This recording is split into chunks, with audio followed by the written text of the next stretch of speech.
Dagdag kaalaman po tungkol sa mga handpid or yung tame na ibon. Lalo na po dun sa nahuli ko pong ibon nung nakaraan. Ayan po, nag-trending po siya na umabot po siya ng halos kulang-kulang 1.5 million na ako po ay nabash. Meron po kasi mga diskarte pagdating po sa mga handpid. Paano po ba siya nahuli? Ayan ang una ko pong ituturo sa inyo kung paano po ang nangyari. Ito po talaga yung nangyari dyan. Nung nakita ko po yung ibon, ang akala ko po ay San Conyor. Nagkamali po ako kasi bagong gising po ako. Nung sinilip ko ulit, San Conyor kasi maingay. Nung pumanik po ako sa terrace, doon sa pinasukan kong bahay, at paglapit ko, nakita ko po ang ibon po ay Green Cheek Conyor, GCC, pero kulay blue po. Ang tawag po doon ay Torp. Tignan niyo pong maigi yung pagkakahuli ko sa kanya. Actually, hindi ko talaga siya nahuli kasi po lumipad po ulit. Tingnan niyo po. Mapapansin po ninyo, yung aking kanang kamay ay meron pong hawak na syringe. Ayan po.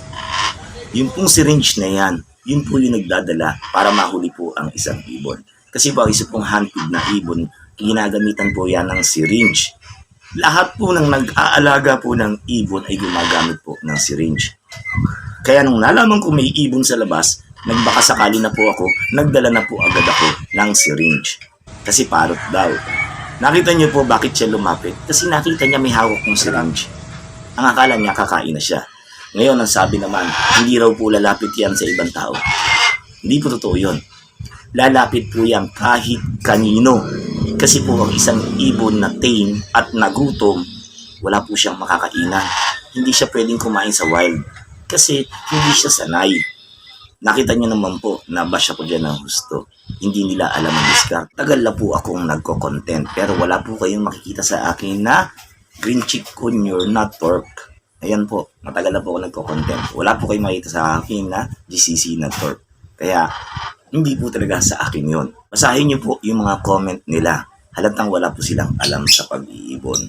Kaya, pagpasensyahan na lang natin sila. Pero, dapat matutunan niyo po yan. Muntik na. Buti na lang gutom yung handpid mo, nakaalala pa. Sumagot po ako ulit, ayan po yung sagot ko. Then sumagot po yung isang mag-iibon. Kanya nga yan, manloloko pa para lang may makontent. May kasunod pa siyang comment, ayan po. Kuya Honard, Sir, content na lang ng iba.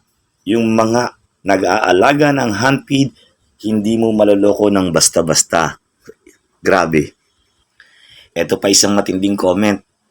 We, di nga lahat na lang ginagawang tanga kagaya mo. Budo lang puta, malamang alaga nyo yan, lokohin mo sarili nyo, kupal. Nakita nyo mga comment nila? Kalokohan nyo, nasa inyo na, ayaw nyo pa kunin, gusto nyo dalihin pa sa bahay nyo, bago hulihin, mga bugok. Grabe oh.